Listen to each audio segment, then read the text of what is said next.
अस्सलामुअलैकुम, मैं हूँ शान से बुशरा खालिद और आज बात करेंगे पाकिस्तान सुपर लीग के 8वें एडिशन की कि किस तरह से पाकिस्तानी अवाम जो है क्रिकेट को और जो मैचेस हो रहे हैं ख़ास तौर पे जो मुल्तान के लोग हैं बहुत इंजॉय कर रहे हैं। क्योंकि कराची के स्टेडियम में हमेशा से यही चीज़ रही है कि लोग आके मैच नहीं देखते और अभी भी ऐसा ही है कि खाली स्टेडियम आपको नज़र आएंगे।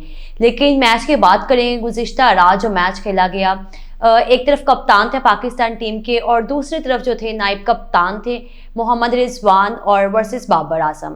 पेशावर की टीम थी और मुल्तान सुल्तान की टीम थी और दोनों टीम्स अब तक जो है पीएसएल में बहुत अच्छा परफॉर्म कर रही हैं, अच्छी टीम्स नज़र आ रही हैं। और इन दोनों टीम्स की खास बात यह है कि इसमें एक नया टैलेंट नज़र आ रहा है। एक तरफ अगर मुल्तान की बात करें तो एहसानुल्लाह हैं और फास्ट बॉलर हैं और पाकिस्तान के पास कभी पेसर्स की कमी नहीं रही। और दूसरी तरफ अगर बात करें तो बैटर्स निकले हैं जिसपे साइम अयूब है, मोहम्मद हारिस हैं, नया टैलेंट सामने आ रहा है आपके।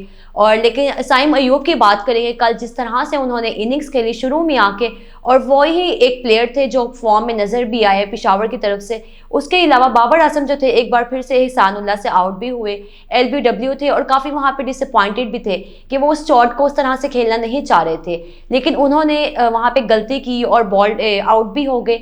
मगर उसके बाद जो मुल्तान की टीम की अगर बात करें किस तरह से वो इतने बड़े मार्जिन से मैच जीतना, और सारा credit of course Mohammad Rizwan को ही जाता है कि जिस तरह से वो टीम को लीड करते हैं। अगर पाकिस्तान टीम जहाँ पे उनको मौका मिलता है नायब कप्तानी करने का, वहाँ पे भी अपने आप को वो मनवाते हैं। और उन्होंने मुल्तान की टीम को दो सीजन्स हुए हैं कि अब तक मुल्तान की टीम बनी, और जिस तरह से वो लीड करके टीम को आते हैं, अपनी तो उनकी परफॉर्मेंस अगर वैसे पाकिस्तान टीम में बात करें तो काफ़ी स्लो खेलते हैं, क्रिटिसिज्म भी होता है, लेकिन जब लीग्स में खेलते हैं तो वो बहुत अच्छा परफॉर्म करते हैं। खुद ही नहीं, बाकी जितने प्लेयर्स हैं उनको भी साथ लेकर चलते हैं।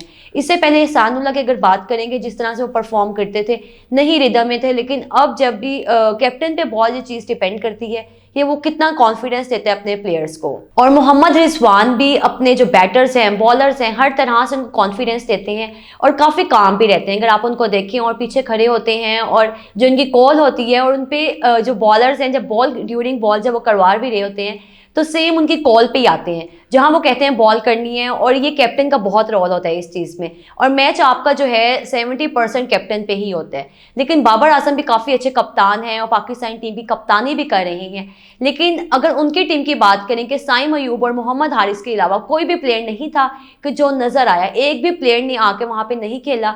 और जहाँ पर आपके पास 211 का टारगेट है और वहाँ पे आप आके दो प्लेयर्स जहाँ परफॉर्म कर रहे हैं, अगर वो आउट हो भी गए हैं तो पीछे जितनी टीम है वो आके परफॉर्म कर सकती थी, लेकिन कोई भी नहीं चला। और उनके पास इतने अच्छे प्लेयर्स हैं भी। जैमी की बात करेंगे, जैमी निशाम की वो इतना अच्छे हिटर भी हैं, वर्ल्ड कप में नजर आए कि किस तरह से परफॉर्म करते हैं, लेकिन वो भी वहाँ पे आके 12-13 रन बना के वापस लौट गए। लेकिन मुल्तान पे दोबारा आएंगे, किस तरह से उन्हें इतना लंबा टारगेट दिया, और उम्मीदें भी यही की जा रही थी कि मुल्तान की जो टीम है, बैटिंग आप रेशो उनकी उठा कर देख लें, बॉलिंग में देख लें कि उनकी हर लिहाज से वो इतना परफेक्ट है। और डेविड मिलर हैं, पहले मैच में नजर आए कि जो मिलर हैं इतना अच्छा फॉर्म में खुल के नहीं खेल रहे थे क्योंकि शायद पिच को अंडरस्टैंड करने में, अभी रीड करने में उनको थोड़ा मुश्किल थी। लेकिन उसके बाद जिस तरह से उन्हें कल नजर आया कि 24 रन बनाए 12 बॉलों पे, और नजर भी आया कि वो आगे आने वाले मैचेस में हम उनकी अच्छी इनिंग्स भी देखेंगे। और जो इस वक्त जो अपना इंपॉर्टेंट रोल अदा कर रहे हैं मुल्तान की टीम में, रायली रोसो हैं, और वो वन मैन आर्मी के जो है रोल अदा कर रहे हैं उस टीम में, क्योंकि उनको किसी की ज़रूरत नहीं पड़ती। कल भी उन्हें लंबी इनिंग्स खेली और इस तरह T20 की एक जो रिक्वायरमेंट है वो उस पर पूरा उतरते हैं। पहले मैच में भी उन्हें जिस तरह से इनिंग्स खेली, लेकिन वहाँ पे लाहौर कलंदर्स का लक भी था कि वो मैच जीत गए और 1 रन से मुल्तान को शिकस्त हुई। लेकिन रायली रोसो एक ज़बरदस्त परफॉर्मर हैं, एक कमाल के प्लेयर हैं और नज़र भी आते हैं। हालांकि डेविड मिलर भी उसी टीम से हैं, लेकिन अभी वो थोड़ा टाइम लगेगा, लेकिन उम्मीद है कि वो अच्छा परफॉर्म करेंगे और हम काफ़ी इंतज़ार में भी हैं कि हम उनकी एक लंबी इनिंग्स देखें। लेकिन बॉलिंग की अगर बात करें कि जिस तरह से मुल्तान की जानिब से बॉलिंग करवाई गई और जहाँ पे साइम अयूब और मोहम्मद हारिस काफ़ी अच्छा परफॉर्म कर रहे थे और वहाँ पे ज़रूरत भी थी, वहाँ पे विकेट की ज़रूरत थी, वहाँ पे आके उसामा मीर ने काफ़ी अच्छी बॉलिंग, काफ़ी अच्छा स्पेल करवाया। और वहाँ पे मुल्तान के पेसर वहाँ पे स्पिनर्स को काफ़ी हेल्प भी मिलती है। और जो पेसर्स है और जो साइम अयूब है वो काफ़ी पसंद भी करते हैं पेसर्स को खेलना, कि जितनी तेज़ बॉल आएगी बल्ले पे उतनी ही तेज़ निकलेगी। और उनकी जो शॉट्स थी और वो एक कमाल, एक अब कह लें कंप्लीट बैटर की शॉट्स नज़र आई साइम अयूब की। और इससे पहले वो उस तरह से हमें नज़र नहीं आए थे कभी भी खेलते हुए, इतना खुल के खेलना। लेकिन कल के मैच में उन्होंने नो डाउट बहुत अच्छा खेला। लेकिन उसके अलावा जहाँ पे वेस्ट इंडीज़ के प्लेयर्स हैं मुल्तान के पास, उनसे ज़्यादा एक्सपीरियंस शायद पोलार्ड की बात करेंगे, कि जहाँ पे ज़रूरत है विकेट की, यहाँ पे स्कोर रोकने की ज़रूरत थी, वहाँ पे पोलार्ड आए।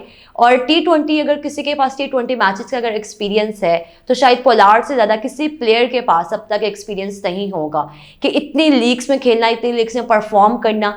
और उन्होंने कल आके स्कोर पहले रोका लेकिन बाद में आके उसामा मीर ने उनकी हेल्प की। एहसानुल्लाह थे और शाहनवाज दहानी जो हैं वो तो इंजर्ड हो गए हैं, लेकिन एहसानुल्लाह जिस तरह से बॉलिंग कर रहे हैं, एक नया टैलेंट सामने आ रहा है। और उम्मीद करेंगे कि जो सारा नया टैलेंट है, इमर्जिंग टैलेंट है, ये पाकिस्तान टीम में काफ़ी आगे हेल्पफुल भी रहेगा। लेकिन जिस तरह से मैच में एक नज़र आया, इंटरेस्टिंग मैच था, लेकिन पेशावर की जानिब से काफ़ी डिसअपॉइंटमेंट भी थी कि बाबर आजम क्यों नहीं, जो उनके प्लेयर्स हैं बेटर हैं, अगर दो आके ओपनर आपके आगे परफॉर्म भी कर रहे हैं, लेकिन बाकी जितने एक आपके पास बैटिंग लाइनअप है वो क्या कर रही है, अच्छे प्लेयर्स भी हैं, उसके बावजूद यही रिजल्ट आ रहा है। तो बाबर आजम को चाहिए कि मज़ीद अपनी टीम पे काम करें। और हम उम्मीद करेंगे, पेशावर एक अच्छी टीम है, अच्छे बैटर्स हैं, अच्छे बॉलर्स हैं, और उम्मीद करेंगे कि वो आके अच्छा परफॉर्म करें आने वाले मैचेस में। लेकिन उसके अलावा आज के मैच की बात करेंगे कि Karachi Kings versus Quetta Gladiators. और अगर दोनों टीम्स का कंपैरिजन किया जाए तो क्वेटा की टीम ज़्यादा बेस्ट है। और पहले मैच में काफ़ी एक्सपेक्टेशंस थी जहाँ पे मुल्तान के साथ मैच था कि क्वेटा की टीम ये मैच जीतेगी, क्योंकि जहाँ पे आपके पास मार्टिन गप्टिल हैं और उनके अलावा इफ्तिखार अहमद है, और जहाँ भी आपके पास नसीम शाह हैं, मोहम्मद हसनैन है, पाकिस्तान टीम को प्रेजेंट भी करते हैं, मोहम्मद नवाज है, एक किस्म के आप कह लें कि 40% जो पाकिस्तानी नेशनल टीम है वो क्वेटा ग्लैडिएटर्स में है। मोहम्मद हफीज़ हैं आपके पास, एक्सपीरियंस बैट भी हैं, और सरफराज अहमद खुद काफ़ी फॉर्म में नजर आए टेस्ट मैचेस में। और जहाँ पे आपके पास ओपनिंग जोड़ी जो है जेसन रॉय हैं और मार्टिन गप्टिल हैं, तो उम्मीद करते हैं कि क्वेटा की जो टीम है आज का मैच विन भी करेगी। और दूसरी तरफ जो है कराची किंग्स से काफ़ी लोग खफा भी हैं इस लिहाज से कि जिस तरह से उनके पास जितने इस टाइम प्लेयर्स हैं सब सिर्फ ज़ुबान का इस्तेमाल करते हैं, बैट या बॉल से अपने आप को नहीं मनवाते। मोहम्मद आमिर ने जिस तरह से पेशावर के मैच में इतना एग्रेशन दिखाया, वो भी यही था कि जब बाबर आजम ने उनको एक चौका लगाया और पहले ओवर में जब उनको कवर ड्राइव पे मारी तो उसके बाद काफ़ी एग्रेसिव नजर आए और बॉल को उठा के उनने फेंका जो पीछे कीपर की तरफ। तो किसी भी प्लेयर की तरफ से अच्छा रिएक्ट नहीं होता। अगर आपने खुद को मनवाना है किसी प्लेयर के आगे तो आपका काम है वहाँ पे आप अच्छा परफॉर्म करें। लेकिन बाबर आजम की जो पर्सनैलिटी है वो काफ़ी काम है, उनको इस चीज़ से फ़र्क नहीं पड़ता। लेकिन कराची ने वो मैच में शिकस्त हुई और अब तक कराची वो टीम है जो 2 मैचेस हार चुकी है। लेकिन आज जिन 2 टीमों का मैचेस है उनमें से कोई भी टीम मैच नहीं जीती। क्वेटा ग्लैडिएटर्स है और कराची किंग्स है। क्वेटा भी अपना पहला मैच हारी थी, इससे पहले बताया कि मुल्तान से, और वहाँ पे काफ़ी उम्मीदें थी कि क्वेटा मैच जीतेगी क्योंकि मुल्तान की टीम से उम्मीद नहीं की जा रही थी कि ताहम जो मुल्तान की टीम है ज़्यादा फॉर्म में, वहाँ पे रायली रोसो हैं, टीम डेविड हैं, जब ऐसे प्लेयर्स हों तो आपको काफ़ी दिक्कत आती है मैच में। लेकिन क्वेटा के पास मार्टिन गप्टिल इतना एक्सपीरियंस है, हफीज़ है आपके पास, उमर अकमल है, और सारे आप देख लें कि बैटर ज़्यादा हैं, और फिर उसके बावजूद जब इस तरह की परफॉर्मेंस नहीं आती। इफ्तिखार अहमद है जिन्होंने वहाब रियाज को एग्जीबिशन मैच में काफ़ी अच्छा छिक्के भी लगाए 6 बॉलों पे। उससे पहले जब उनको BPL में खेलने का मौका मिला तो वहाँ पे उन्होंने जो सेंचुरी बनाई अपनी, और इफ्ती मानिया के नाम से उसके बाद उन्होंने अपने आप को इंट्रोड्यूस भी करवाया। तो जब इस तरह की टीम है तो उम्मीद करते हैं कि वापस फॉर्म में आएगी जो क्वेटा की टीम है।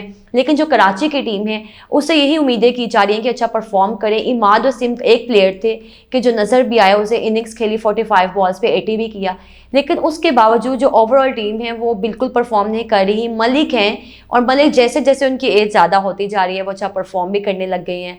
और अब कराची में है, कराची में जितने प्लेयर्स हैं अच्छे प्लेयर्स हैं नो डाउट, लेकिन परफॉर्म नहीं करे, फॉर्म में नहीं है, रिदम में नहीं है, उस जो उनको आना भी चाहिए।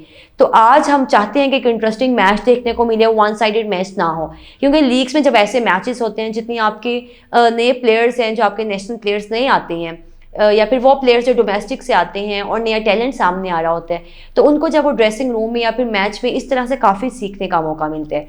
तो हम भी यही चाहते हैं कि इंटरेस्टिंग मैच हो और वन साइडेड मैच ना रहे। तो अब देखते हैं कौन सी टीम आज का मैच जीतेगी, और आप भी प्रिडिक्ट करें कि कौन सी टीम जो आज का मैच जीतने जा रही है, क्वेटा या फिर कराची। तो तो मुझे आज के इस वीडियो से इजाज़त दीजिए। अल्लाह हाफिज़।